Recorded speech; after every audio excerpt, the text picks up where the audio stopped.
আসসালামু আলাইকুম শিক্ষার্থী। আজকে আমরা দেখব নিম গাছ থেকে ৫০টি বহু নির্বাচনী এবং ২০টি জ্ঞানমূলক। এই ৫০টা বহু নির্বাচনী প্রত্যেকটা কোনো না কোনো বোর্ডে আসছে। তো তোমাদের ১ সেকেন্ডও সময় নষ্ট হবে না। আমি পরিচয় দিয়ে কোনো কিছু দিয়ে কোনোভাবে সময় নষ্ট করব না। তোমরা জাস্ট এই ভিডিওটা শেষ পর্যন্ত দেখো। আমি ৫-৭ মিনিটের মধ্যে সম্পূর্ণ নিম গাছ A to Z কভার করায় দিব তোমাদের।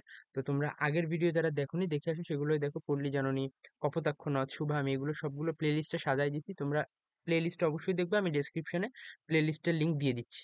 তো দেখো, নিম গাছের দিকে মুগ্ধ দৃষ্টিতে তাকিয়ে রইল কে? কে তাকিয়েছিল নিম গাছের দিকে? কবি।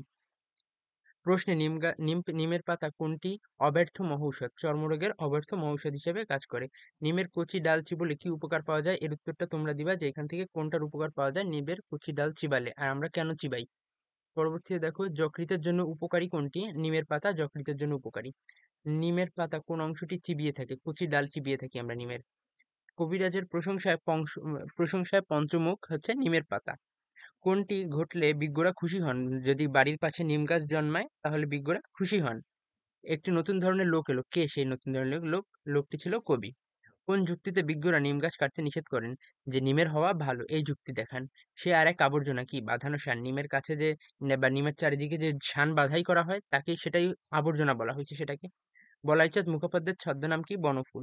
বলাইচাঁদ মুখোপাধ্যায় কত সালে জন্মগ্রহণ করেন? 1899 সালে জন্মগ্রহণ করেন। বনফুল কোন গ্রামে জন্মগ্রহণ করেন? মণিহার গ্রামে। বনফুলের পিতার নাম কি? সত্যনারায়ণ মুখোপাধ্যায়। কি হিসাবে চাকরির মাধ্যমে বনফুলের কর্মজীবন শুরু হয়? মেডিকেল অফিসার হিসেবে চাকরির মাধ্যমে তার কর্মজীবন শুরু হয়। কত সালে বনফুলের লেখা প্রথম প্রকাশিত হয়? 1918 সালে বনফুলের প্রথম লেখা প্রকাশিত হয়। নিচের কোনটির মধ্য দিয়ে বনফুলের সাহিত্যাঙ্গনে আত্মপ্রকাশ ঘটে? শনিবারের চিঠি, এটা ছিল তার প্রথম সাহিত্য লেখা। কি ধরনের লেখালেখির ভিতর দিয়ে বনফুলের সাহিত্যাঙ্গনে প্রবেশ ঘটে? ব্যঙ্গ কবিতা ও প্যারোডি মাধ্যমে তার সাহিত্যাঙ্গনে প্রবেশ ঘটে। কোনটি বলাইচাঁদ মুখোপাধ্যায় রচিত গ্রন্থ? বনফুলের গল্প। নিচের কোনটি বনফুলের লেখা গল্প গ্রন্থ? বাহুল্য হচ্ছে বনফুলের লেখা গল্প গ্রন্থ। নিচের কোনটি বনফুলের লেখা জীবনী নাটক? শ্রী মধুসূদন, এটা হচ্ছে তার জীবনী নাটক। বলাইচাঁদ মুখোপাধ্যায় কোন উপাধি লাভ করেন? পদ্মভূষণ উপাধি লাভ করেন। বনফুল কত সালে মৃত্যুবরণ করেন? 1979 সালে। বনফুলের মৃত্যুস্থান কোথায়? কলকাতায়। সে কলকাতায় মৃত্যুবরণ করেন। নিম গাছ গল্পে কি সিদ্ধ করার কথা উল্লেখ করা হয়েছে? নিমের ছাল সিদ্ধ করা হয় কিন্তু। নিমের কোন অংশে শিলায় পিষার কথা বলেছে? নিমের পাতা কিন্তু শিলায় পিষা হয়। উপকার পাওয়ার জন্য নিমের কোন অংশটি অনেকে কাঁচা খায়? পাতা। পাতা অনেকে কাঁচা খায়, এটা অনেক উপকারী। নিমের পাতা ভেজে কিসের সাথে খাওয়া হয়? বেগুনের সাথে। নিমের পাতা ভেজে বেগুনের সাথে খাওয়া যায়। কবিরাজরা প্রশংসায় পঞ্চমুখ কিসের কারণে? নিমের উপকারিতা। উপকারিতা অপকারিতা এটা ঘুলায় ফেলো না। উপকারিতার জন্য কেন কারণ দেখো, একটা গাছ দিয়ে মেলা উপকার পাওয়া যায়। আর তারা মেলা ধরনের ঔষধ তৈরি করতে পারে এই একটা নিমের পাতা দিয়ে। বিজ্ঞরা কোনটি করতে নিষেধ করেন? নিম গাছ কাটতে নিষেধ করেন। নিমের চারধারে আবর্জনা জমার কারণ কি? অযত্নে। যকৃৎ ভালো রাখার জন্য তুমি কোনটি খাবে? নিমের পাতা যকৃতের জন্য অনেক ভালো। নিম গাছ গল্পে অযত্নের কারণে নিম গাছের চারাধারে কি তৈরি হয়? ঘন জঙ্গল তৈরি হয় অথবা আবর্জনার স্তূপ তৈরি হয়। নিম গাছের দিকে চেয়ে থাকার কারণ? কবির চোখে কি ছিল? মুগ্ধতা। কারণ কবি মুগ্ধতার কারণে নিম গাছের দিকে চেয়েছিলেন। কবি নিম গাছের কিসে মুগ্ধ হয়েছে? পাতা ও ফুলের সৌন্দর্যে মুগ্ধ হয়েছে। নিম গাছের দিকে খানিকক্ষণ চেয়ে থেকে কবি কি করলো? চলে গেল খানিকক্ষণ চেয়ে থেকে তার মুগ্ধতা উপভোগ করে। নিম গাছ গল্পে নিম গাছের কি ইচ্ছা হলো? কবির সাথে চলে যেতে ইচ্ছা হলো। এই যে তার সাথে চলে যাবে। নিম গাছ গল্পে নিম গাছের জীবনের সাথে কার জীবনের তুলনা করা হয়েছে? এক দুঃখিনী গৃহবধূর তুলনা করা হয়েছে। নিম গাছ তেলে ভাজা হয় কেন? নিম পাতা তেলে ভাজা হয় কেন? খানিকটা উপাদেয় করার জন্য। কোনটি খেলে মানুষের শরীরে রোগ প্রতিরোধ ক্ষমতা বাড়ে? কচি নিম পাতা। নিম গাছ গল্পে নিম গাছের চারপাশে কি দিয়ে বাঁধাই হয়েছে? ইট সিমেন্ট দিয়ে। গাছগাছালি পরিশোধন করে যিনি মনুষ্য রোগের চিকিৎসা করেন তাকে বলা হয় কবিরাজ, যিনি গাছগাছালি দিয়ে চিকিৎসা করেন। নিম গাছ গল্পে কে সৌন্দর্যের পূজারী? ওই নতুন ধরনের লোকটা। নিম গাছ গল্পে সংসারের জালের সাথে কোনটি তুলনা করা হয়েছে? নিমের শিকড়। সংসারের জাল যেরকম মানুষকে আটকায় রাখে, তেমনি নিমের শিকড়ও নিম গাছকে আটকায় রাখলো। নিম গাছ গল্পটি কোন ধরনের? প্রতীক ধর্মী। এটা সবচেয়ে গুরুত্বপূর্ণ একটা এমসিকিউ, যে এটা কোন ধরনের গল্প? প্রতীকী ধর্ম। এখন জ্ঞানমূলক দেখি। তো আমি প্রত্যেকটাই কিন্তু এইভাবে করাইছি। আগে এমসিকিউ, তারপর জ্ঞানমূলক, আমি এবং কিছু কিছু কবিতা আমি অর্থও করাই দিছি। তো তোমরা অবশ্যই এই আগের ভিডিওগুলো দেখে আসবে। আমি প্রত্যেকটা ভিডিওর লিঙ্ক ডেসক্রিপশনে দিয়ে দিব। বনফুল প্রকৃত নাম কি? বলাইচাঁদ মুখোপাধ্যায়। নিম গাছ গল্পে বনফুল ধরনের অন্ত কোন গ্রন্থের অন্তর্ভুক্ত? নিম গাছটি অদৃশ্য লোক। কবিরাজ অর্থ আয়ুর্বেদী চিকিৎসক। কোন গাছের ছাল ও পাতা চর্মরোগের অব্যর্থ মহৌষধ? নিমের ছাল ও পাতা।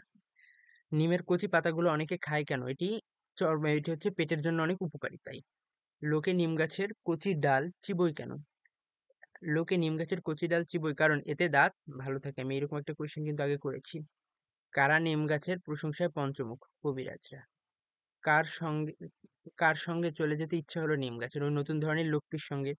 নিম গাছ গল্পের ম্যাজিক বাক্যটি হলো ওদের বাড়ির গৃহকর্মী নিপুণা লক্ষ্মী বউটার ঠিক একই দশা। এই একটা দিয়ে পুরো উদ্দীপক ব্যাখ্যা করে দিবে যে একটা বাসায় এরকম একটা বউ আছে, তাকে সবাই অবহেলা করে, তবে সে বাসার সব কাজ করে। এইরকম একটা জিনিস দিয়ে তোমার তুলনা করতে বলবে নিম গাছের সাথে। নিম গাছ গল্পটি কি ধরনের? প্রতীকী ধর্ম। নিম গাছ গল্পটি বনফুলের কোন গ্রন্থের অন্তর্গত? নিম গাছ গল্পটি বনফুলের অদৃশ্য লোক গ্রন্থের অন্তর্গত। নিম গাছের মতো ঠিক একই দশা কার? একই দশা বাড়ির গৃহকর্মা নিপুণা লক্ষ্মী বউটা। কবিরাজ কি করেন? কবিরাজ গাছগাছালি পরিশোধন করে মানুষ রোগের চিকিৎসা করে। এখন কয়েকটা অনুধাবন দেখি। কবিরাজ নিমের প্রশংসায় পঞ্চমুখ কেন? নিমের বহুমুখী উপকার ও গুণের কারণে কবিরাজ নিমের প্রশংসায় পঞ্চমুখ। দেখো দুইটা পার্টি করা হয়েছে। এবার এই সম্পর্কে একটু ব্যাখ্যা দেওয়া লাগে যে কি কি মানে কি নিম গাছের কোন কোন জিনিসটা আমাদের জন্য উপকারী, যেমন ছাল, পাতা, ডাল, এদের দিয়ে কি কেমন ঔষধ বানানো যায়, এরা কিভাবে উপকার করে, এই জিনিসটা বলে দিলে 2 মার্ক দিবে এখানে। নিম গাছের পাতা গরম তেলে ভাজা হয় কেন? খানিকটা উপদেয় করে তোলার জন্য নিমের পাতা গরম তেলে ভাজা হয়। নিমের পাতা বিশেষ ঔষধি গুণে সম্পন্ন। কচি পাতাগুলো খেলে দেহে রোগ প্রতিরোধ ক্ষমতা বৃদ্ধি পায়। যকৃতের জন্য নিমের পাতা খুবই উপকারী। এসব কারণে মানুষ নিম পাতা পাথ্য হিসেবে সেবন করে। পাথ্য মানে কি? ঔষধ হিসেবে খায়।